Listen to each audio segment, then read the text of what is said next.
the post-Fed pod, of which we don't want to talk about the feds because everybody's tired about content from the feds. I don't hear the word Fed this week, this year, the rest of the year. I'm curious, real quick, before we do have a really good agenda, but Michael, what is frustrating you about what you've heard? I think that's worth unpacking, especially for our audience. I don't think that it's frustration, just like that's all that everybody's talking about right now. And I think there's just so much misinformation. I mean, you and I have had lots of text conversations about the wrong communication out there. So Give me more details. Of what's wrong? Yeah, just define what's wrong. Well, I think that there's a lot of agents and lenders that are posting like just like clickbait, like rates dropped 50 basis points. It's Call like, me now. What? Call me now. Yeah, call me today for more information. It's like, okay, even lenders that have tons of experience, no, that's not true, but they just want, and maybe attention. That's a tactic, but it's frustrating because that's just giving false information to buyers and agents and people that don't know. Yeah. I mean, because they were like been sitting waiting, you know, like as a consumer. And so now it's like that's getting blasted out at their face. And like I actually did the flip of that. I posted about the Fed cut and said there's going to be a lot of misinformation and miscommunication about it.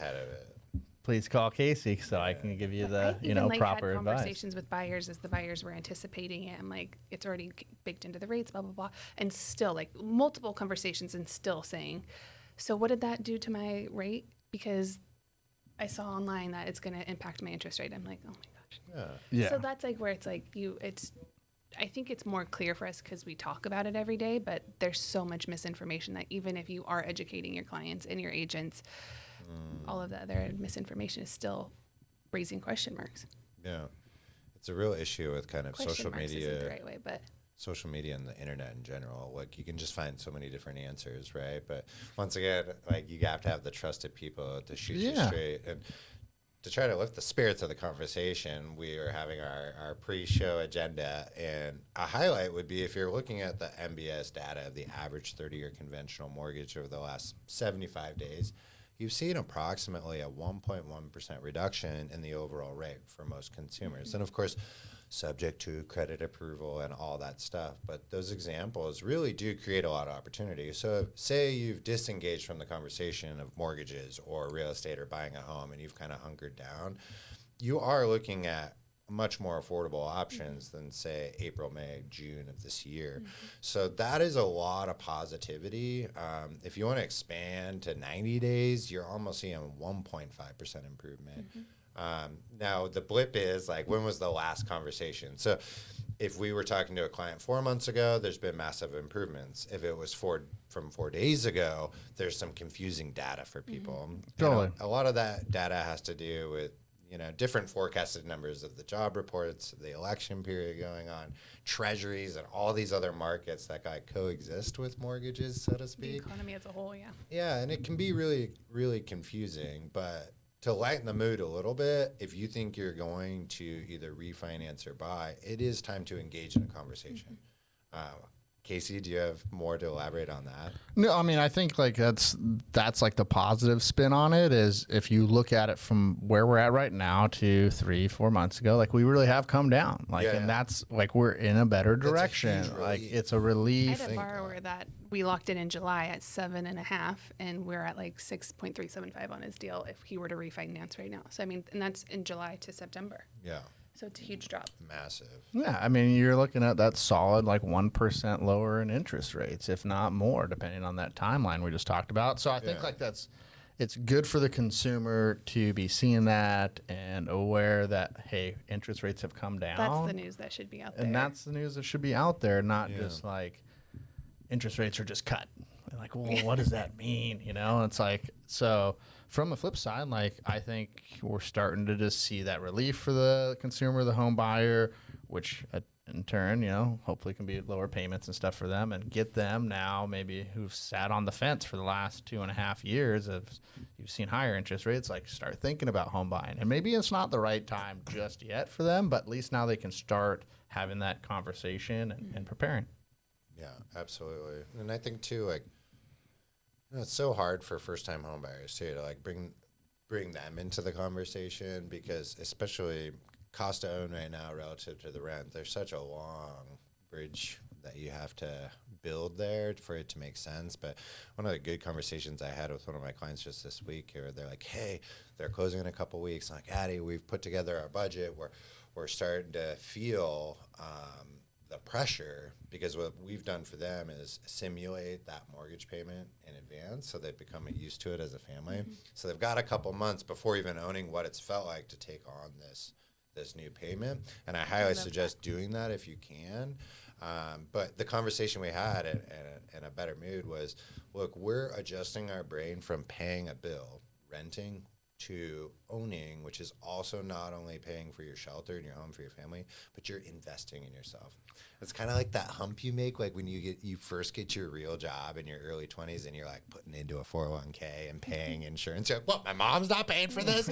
I got to put 10% into my 401 and pay state and federal? As you were trying to leverage that till you're 26, staying on their insurance. Yeah. No, I did totally do that. I did do that. Yeah, everybody did it. You know. But it is such a mindset change. Like, I think it's so easy, like, for us who work in this industry and even realtors to get, like, so frustrated. It's like, oh, I'm just exhausted, like, of having the same conversation over and over and over. But there is a lot to be excited about, especially in the direction we're at with the rates. Yeah, I think that's the positive spin on it, is we've been in kind of that 2.5 year same conversation type, where now we can come back into a more positive spin with interest rates coming down. Here's what that looks like today, but let's have the conversation about what this can look like for 6 months, prepare you and stuff. Like, we're spinning into the, like, here's where it is right now, 2.5 years of that. Yeah. Like, but here's where it is and what we can, maybe go in the future and stuff like that. So just a better positive lift. Yeah. I'd like to hear your take, Michael, on, like, with all the information out there, with the internet and social media, I feel like many answers people are giving aren't taking into context of different people's markets and where they live in the country. There's so many different answers based on where the house is. Like, California, Oregon, Washington, totally different markets, price points. Do you have any opinion on that? I feel like I'm experiencing more like what we would call like shoppers now than I ever have. And I think when rates were in the 7s, the high 6s, people are like, well, it is what it is. Yeah. We're not, gosh. No, the person whose phone's never on silent or is always on silent. You have that. I lost my train of thought. People were just kind of like, it doesn't matter. Now I think that we're seeing rates coming down into the 6.5s, low 6s, and they're like, this rate just seems crazy. And they're like, we want to have a 5 in front of it. And so but you said they're going online, they're looking, they're like, I've heard this Bank of England or all these credit unions or banks I've never even heard of. I was like, where are these? They say rates are 4.75. So I think people are a little bit more rate conscious than they have been. Yeah. Which I feel like is coming into play a lot. But that all comes into the different markets and different credit scores, and everybody's scenario is just so different. People constantly, what are the rates today? I'm like, it's just such a loaded question. It's not an easy answer. Yeah. There's 20 points that can go into an interest rate. So it's not just going to be the same. That gives us a perfect opportunity to go into what we originally wanted to put together, which is the 3 tips to survive 2025. Yeah, it is. Yeah. And I think it is, I love that you brought that up, is credit score is playing a huge factor right now. Mm-hmm. I mean, Casey, do you want to expand on that? Yeah, I mean, because we've just seen over the years where it's like, a 720 back in the day used to kind of price out 720, 740 is like top tier interest rate pricing, really. Yeah. And now you're seeing all these different, and I'll let you guys get into the details of LLPAs, but just adjustments at the different levels of credit score, 720, 740, 760. But you got to also remind yourself, like, we've been in a very kind of higher interest rate environment the last couple of years, inflation up, costs of groceries and gas and all the different stuff that's costed, where you've had people also, I think, increased a lot of their other liabilities and debts, and that's affecting the credit scores, actually bringing them down, because I would say in a whole, as the economy, like, most people have probably increased their debts over the last couple years, and that can affect your credit score. That's right. Yeah. The adjustment thing is, I think, a hard concept for people to grasp. Well, how do you explain that? I mean, because it's to somebody that isn't used to it, industry. other than sending them the actual LLPA chart, Sure. just to kind of break it down. It's very, very hard. I have a buyer right now who's buying a condo, and I walked through. I was like, the difference between 20 and 25% on his interest rate was huge. Yeah. Because of those. I think when it comes to like the terms you can get for your mortgage relative to credit score, the way I like to explain it is most of us drive a vehicle, right? And most of us pay a certain premium for their insurance, right, on their vehicle. The price of that vehicle is based on our driving record. It really is a big percentage of it. Not the value of the car, yes, but have you gotten into a speeding ticket, crash? On the insurance side. On the insurance side, car right? insurance, yeah. So when it comes to purchasing a home and financing it, banks look at your financial driving record with your credit score. So the lower the credit score, the worse record you have navigating through the roads of your financing. So the rate goes up because you are a little riskier. Look at this guy with his analogies. That was good. I mean, I'm all I'm going to be using that going forward. That's actually really good. It's very relatable. That one's relatable for the client. And I think like you just were mentioning, like, I had a client that, like I was telling you guys with the whole review thing and everything, but it's condo purchase. Like, and so that's not just like It's a huge credit add-on. score, property type, property location, all that stuff factors into that interest rate pricing. And you mentioned like, where you buy at too. And that's one thing where like consumers are out there and they're like, well, it's like I see that, it's a little bit higher right now, but the national average was 6.1 for a while there. But I tell them like, because they're seeing that from wherever website, I will explain to them like that might be the national interest rate pricing, but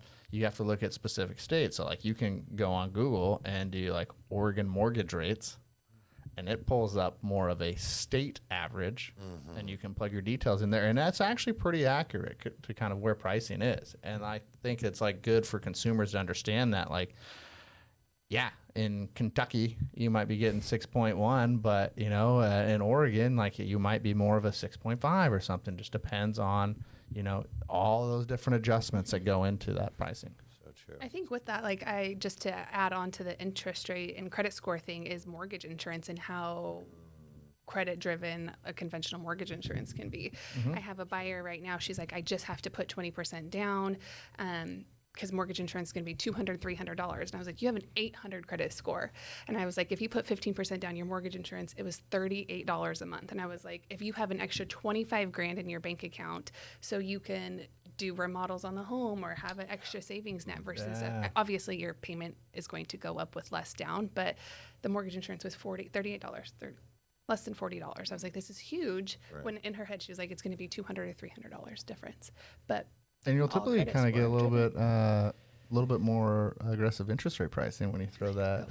That's a whole nother. I know we don't need to go on that rant. We don't need to go. No, but it all matters. In retrospect, that's like why you want to talk with like your local mortgage advisor, someone that's educating you in that way. So it's not just like, yep, got to do 20% down. Here's your pre-approval. It's like, well, let's look at these other options here, and you explain to the client, and allows them to make that educated decision for themselves, right? Like, not even on the purchase side, but as we go into the refinances, 100%. Getting pre-approved for a refinance up front, in a sense, and working with your lender if you have acquired more debt over the last few years, how you can best get your credit score in the best position to make sure that the refinance is best put together. Yeah. Yeah, no, it's so true. I mean, it plays such a big role, and you don't want to do something on a fire sale. You don't want to panic and just, this is what we need to do. I'm going to save $150 a month. Well, maybe taking 6 more weeks and listening to your mortgage advisor's strategy for you could save you $300 if you do it the right way. And just don't get caught up in the bells and the whistles and the social media content and the call me now. People are so excited. Oh my gosh. Which I get. And we're excited. Yeah. I mean, that's my biggest challenge personally, is being patient. Like, when I want something, I want it in like a week. Like, my wife even makes fun of me all the time because she goes, oh, because you've been waiting so long. Like, and it's been like the afternoon. Like, I've Googled it down to like 4 hours straight. Yeah. This is what I want to do, right? But being patient is very, very important. It's also very hard for us as Americans because we have it built So into true. it. Like the culture. we want it and we want it Instant yesterday. gratification, You know, yeah. like that's what Yeah. we've gone away from that like patience and patience is a virtue and like waiting and like saving like and a lot of times like back in the day, right? Like grandpa saved up for 20 years to buy that 1950 Ford pickup, right? Like whatever.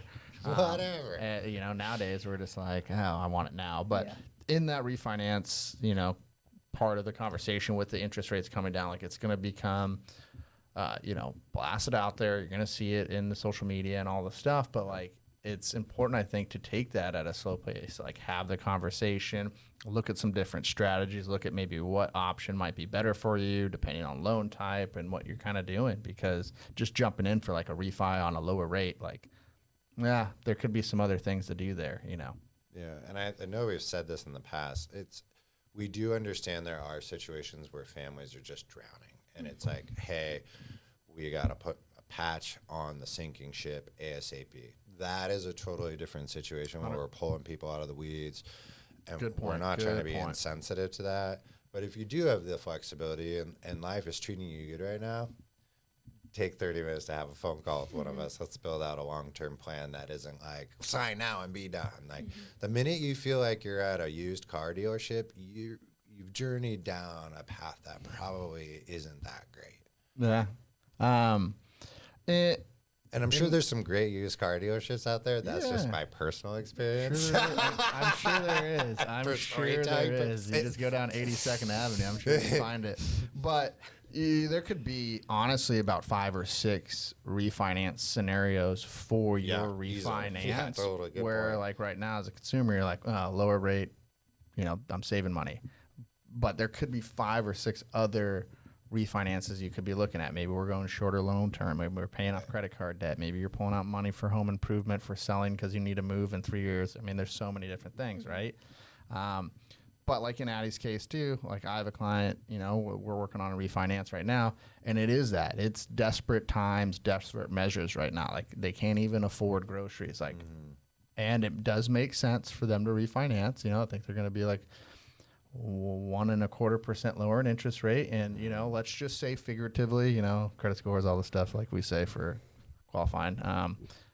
Let's just say that saves them $400 a month. That is literally groceries now for them to be able to eat, and that's what I love about this job is when you get into this type of market, it's the problem solving, and you can hear the desperation in the client, but you also then feel that relief when you can figure it out for them, and you're helping them just make it be better in this world that's tough. I think like there's on the lending side, that's just a random thought, but I feel like a lot of lenders are like, I don't like to do refinances because they're so, they're difficult or whatever. But I feel like the happiness that comes from the client on a refinance is just as happy on a purchase. Yeah, I agree. Yeah, it's definitely there. Addy, do you like to do refinances?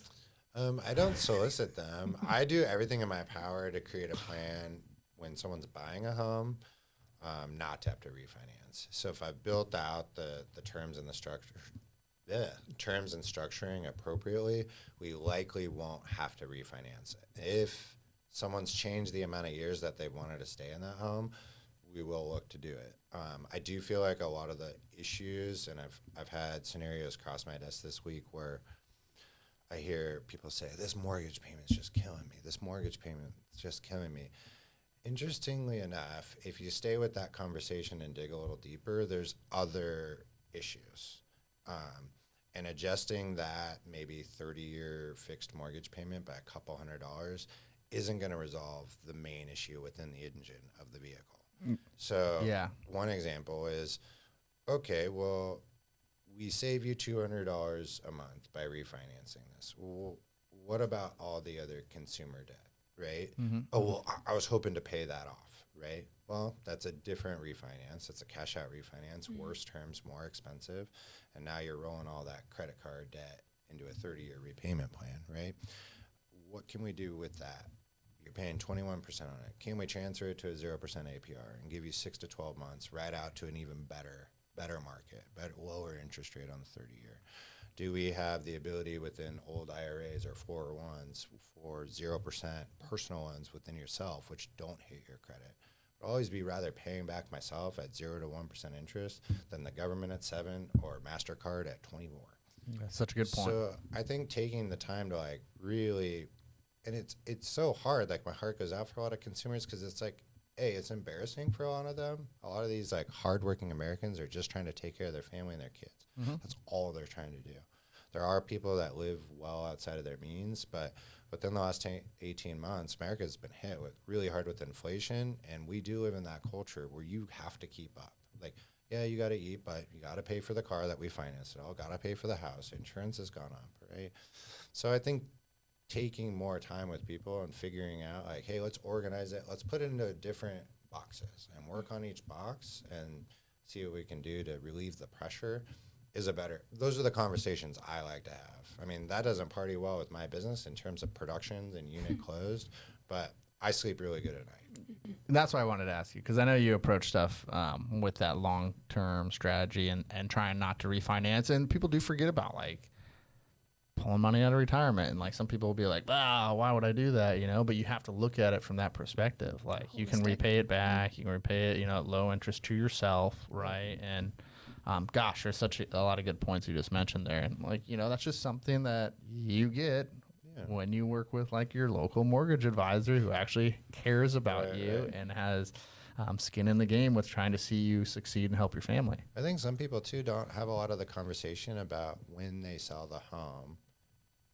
you will have less profit after you refinance, because you're typically rolling in closing costs or prepaids, and yeah, you might get refunded, but everyone spends the refund. I don't put it back to the principal balance, right? So like if a family's plan is, hey, we're gonna have 4 or 5 kids, we only have 2 now, we need a 5-bedroom eventually in the school district. Well, are we gonna sacrifice $20,000 out of the profit of our sale?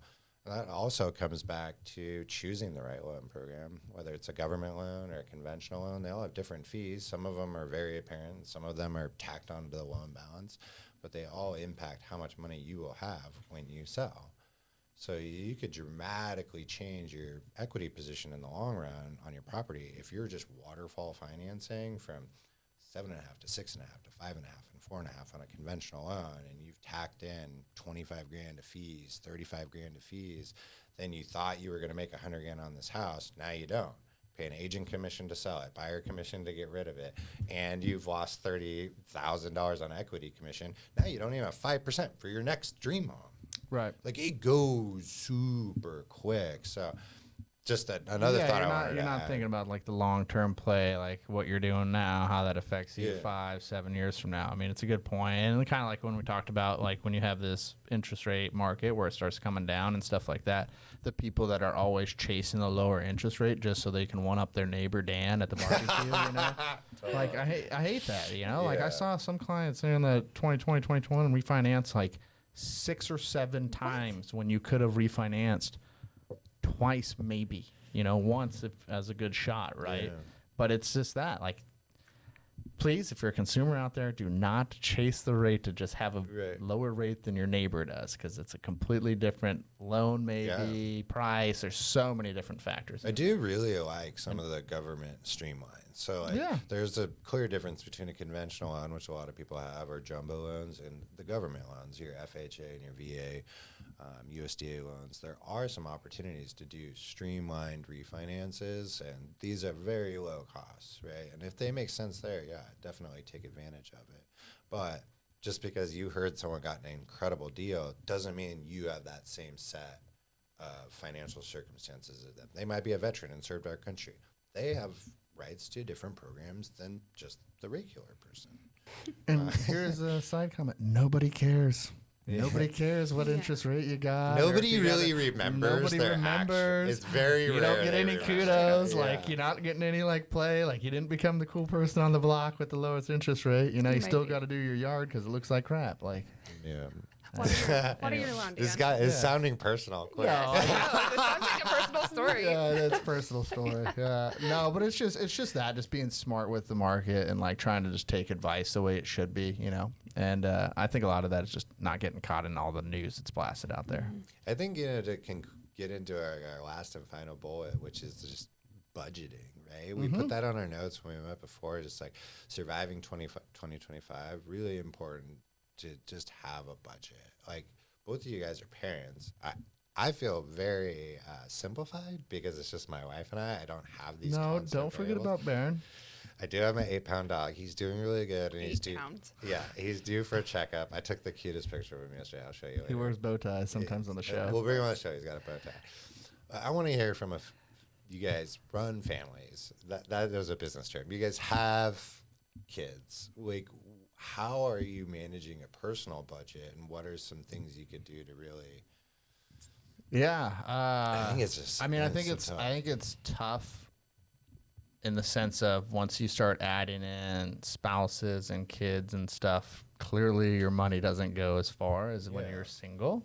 It's a lot harder to manage that because it's kind of four hands into the income stream. But there is stuff that you do look at, like when I do like, you know, monthly budgets and stuff like that. You know, sometimes like my kids love Chick-fil-A. Like let's They're be real. opening a new Like, one down I the know road. they're on the Yeah. Chick-fil-A kick, but sometimes it's just looking at. And when you're a parent, this is where you have to teach kind of the, you know, Sure. more discipline of like, yes, no, like, yeah, it's okay to get this, but no, we're not going to get that. And here's the reason why. But there's some things like that to cut out, like overspending of like convenience wise with kids. It's really hard because it's like, you know, you just You're got in a done with pinch practice. schedule. They're like all tired, you This know. morning, and running late, I was like, let's just get Starbucks on the way to school. Yeah, instead of and Like, that's, just, you know, let's that's, go. We gotta go. Yeah. you know, and that's honestly, you know, it's okay as a parent to do that. Like, you got to survive with these kids sometimes. But there's 'em part, happy. yeah, got to make them happy and survive. But there's part that's like, you do also have to control a little bit of it because kids are smart too. You know, Right. like, these guys are smart, and That's where I could use some advice because my daughter totally like has me wrapped around her finger, takes advantage of me. She's like, "Mom, can we please go to Target and get a princess dress?" I'm like, Target. "Of course." Oh wow. She's like, "Did you bring a treat for me today?" I'm like, "Oh man, yeah, you're that's so cute." that's another line item budget that I have is Target. And Target. it's It's in gotta be. itself. Yeah, It's like gotta be. it's things like that, but it's also too understanding. Like when you're starting a family and having a family, like you know, costs go up. Like there's a major difference between having insurance costs as like an individual person and insurance costs with kids, insurance costs as a family, like Health big insurance, time. auto insurance. Yep. So have a budget is like So- the first tip under budget category. I think have a budget, and especially maybe try to do that if you can, like at the beginning stages of like growing the family, right? I think would be key because it's really easy to just get lost in the shuffle as you have the family and grow through the years because just kind of money in, money out. But Proactive rather than an intervention. yeah, and, I mean, the intervention's going to have to happen eventually, Right, right? right. But like the proactive, like if I could go back, I would have proactively tried to like set up stuff and then, you know, had that budget and then used it as 100%. going back I because think it's so funny, like as parents, becoming a new parent, there's like the cliche of like diapers are so expensive, formula is so expensive, which it is. Yeah. But I'm like, let's talk about daycare and how expensive that Oh my is, gosh. childcare, and like the diapers are nothing. The yeah, when diapers you, are nothing. Yeah. I mean, when my kids are a little bit older now, but it was like $50 a pop back in the day. Pop. Yeah, like you're just racking up. But that's don't why. you think like if you could go back, maybe your kids are 7, 8, 9, right? Yes, 12? 7-Eleven going 7-Eleven? on 100. If you could go back and maybe, okay, you knew that they were going to be in school, you knew you were going to plan to have kids, maybe added that into the budget versus and now that they're in grade school, so you don't have as much childcare. Yeah, my expenses, kids they're in school. Well, you still pay for school too. I mean, sports and all that. But no, that's right. I mean, and kind of like we were talking about when you're a home buyer or when you're looking at maybe buying a home and you're renting right now, and say rent's $2,500, a mortgage payment's $3,500. Start factoring into that extra $1,000 and getting yourself prepared for that home buy. Perfect love that advice for idea. parents too. Like start factoring in maybe that $1,500, daycare cost and stuff like that. That's cute. 2,500, 30. She's probably $3,000 later. yeah. Marley's going to some private daycare. Oh no, Private daycare. One of the things I found you have too. a very productive exercise when it comes to just surface budgeting is start by looking at things that happen every single month. So not one-offs, but what's a reoccurring expense, whether that's going to Starbucks or every single day, every single week, every single month, whether it's a subscription or you're thinking about buying something. So a really easy math way to look at something is to times it by 10 or add a 0 to it, and that is 10 months straight. So if I'm going to buy something once a month for $30, I'd spend $300 over 10 months on this. Is that really worth the habit? 300. You start looking at every single purchase that and I'm way. Yes. Yes, well, maybe that's the answer. Absolutely. Maybe that's okay. But listen to me. But it also makes larger costs easier to find a shift in the short term. So say you get hit with a $300, holy crap. It's okay, well, all I really need to do is not go out to lunch every time I go to this person's office once a month. That's a commitment I can make to take care of these new set of tires I need or something like that. I think the power... You should times it by 12 for annual, but I think the 10, adding a 0 is so much easier for everybody else. Yep. It's if you get into that back and forth of timesing it by 10 to get an estimated annual, it really starts making you think about your financial decisions differently. Mm-hmm. No, that's a good way to put it. And especially someone when you're, when you do get a job or a raise at a job, it's people go out and kind of automatically spend that money right away, get the new car, do stuff they increase their lifestyle. You increase the lifestyle. But look at that, even when it's just coming up to a subscription where you're hey, it's $70, I can do that. But think about it that way, really though is you're 700 plus. 700 worth plus a watching month. football every Sunday for $700 a year. Well, the tough part about the football thing is you pay for anything and you still don't get the game that you need to watch. Oh, now they got you on so many different tangents. But that's another thing, a good way of budgeting right there. Do you really need to have 7, 8, 9 streaming services? I realized that my husband and I had 3 Disney Plus accounts. How did that happen? How? Why? That's, and you don't even notice it. It's just stupid. So And reevaluating your budget. You too go should be in added there, to knock that. those off, boom. You just save $200 a year. That's insane. We're rich now. Yeah, $200 put toward it. Now Marley can get a new now princess Marley dress. can go to Target and get a new princess dress. But if you think about it too, say you find 5, 6, 7, 8, 9, 10 of those, and now you've got $2,000 in annual savings. You got an awesome 3-day family weekend somewhere. Yeah. We can go That to the becomes Sabrina a Carpenter family concert. tradition, Yeah. right? So it's reverse psychology to get yourself to do those things. Oh man, I can find this, and it becomes a little bit of a game. But 3 Disney Plus accounts. Yeah, 3 Disney Plus. Couple Share with the Not to She's neighbors. got mention yeah, I mean, why don't you Hulu gotta and hook these up? Netflix. She's got a It's couple peacocks too. Who knows? Of course. But so just as silly. a caveat, though, too, we are not financial advisors and we are not giving financial advice. I will just put that out there. But this is budgeting lifestyle It's advice. real talk. It's real talk. I mean, and truthfully, costs have just been up so high in the last 2.5 years. Still haven't really come down yet where we need things I would imagine most people need to reevaluate their budget these days, in all reality, because that's just what it is. You haven't seen income increase compared to the cost of goods, so it's time to look at some stuff and reevaluate. A reminder to when you're meeting with your lender about a refinance is actually having a consultation and making sure that we are getting all of the questions answered versus just assuming you want a lower interest rate. There's so many other things that could be going into play.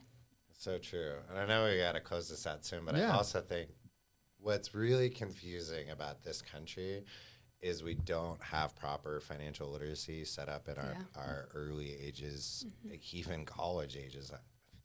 We don't teach what a credit score is, how credit cards work, how to budget. And that things can change generation to generation. Generation to generation, pay scales. Hey, I'm going to choose to go down this field. Well, this is probably the most likely salary range you're going to get. So this is probably the most likely lifestyle you're going to be be able to afford. There's a lot of confusion out there. And then, you know, I've even heard this from people, oh, I need to go talk to a financial advisor. And this is someone who just needs basic budgeting. Financial advisors don't do basic budgeting. No. Yeah. They sell you life insurance. They invest you in mutual funds. They take your rollover 401ks.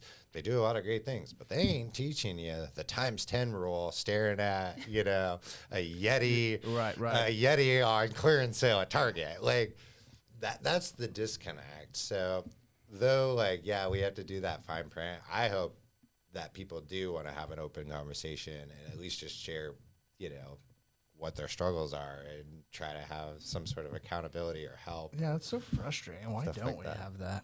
I mean, we'll get really deep in the woods, but I don't think this country, from a government standpoint, wants our citizens out from under debt. Yeah. I think it's all ran by controlling individuals on the rat race. Yeah, here we go. No, it's very true. No, I mean, think about it. That's how. Also, if you go down that rabbit hole, you could have a pretty big anxiety attack. Sure. I mean, do you think it's a coincidence that consumers have nearly the exact amount of consumer credit card debt as the government has in debt at 1.2 trillion? Do you think? Yeah. It's very interesting. One makes the other work, right? So it's a tough balance to have. And I'm not being negative or serious. I'm just here trying to close your loan, you know. Yeah. But those are things I do think about. Yeah.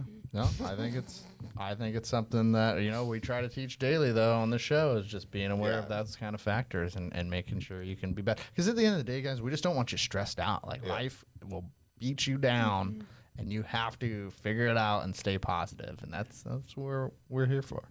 Yeah. I think that was a really good episode. I think I'll throw it at that. I want to remind everyone, hey, if you're looking for a safe haven, you're planning to buy, sell, or refinance in the near future, we really encourage you to contact us. Like Michael, Casey, and myself, we're here as a resource. I guess we put out this content for free on our own dime to hopefully attract individuals that would need our services. So if that doesn't cross your board as something to do, like, comment, engage. That really does help us when we're looking to spread the word. Any other closing remarks? Give us a just listen on, you know, Apple Podcasts or Spotify. We are climbing the charts over there on Spotify. Casey's determined to get back on the number one spot. Yeah, I will get us back to the number one spot. That's so awesome. I love that. Michael, anything else? You guys are rad. Yeah. All right. Stay positive. Till next time. Catch you later. Check you later. So awkward. The MLO Show is hosted by Casey Carpenter, NMLS 1458123, Addy Nett, NMLS 1542184, Mikal Mele, NMLS 963197. Not a commitment to lock or lend. Terms and restrictions apply. Not all applicants will qualify. Mortgage Express, LLC, NMLS Company ID 40831. Licensed in Arizona, Oregon, Washington, California, Idaho. With licensing in California by Department of Financial Protection and Innovation, DFPI, under the Residential Mortgage Act. Mortgage Express is an equal housing lender. For more information, visit www.nmlsconsumeraccess.org.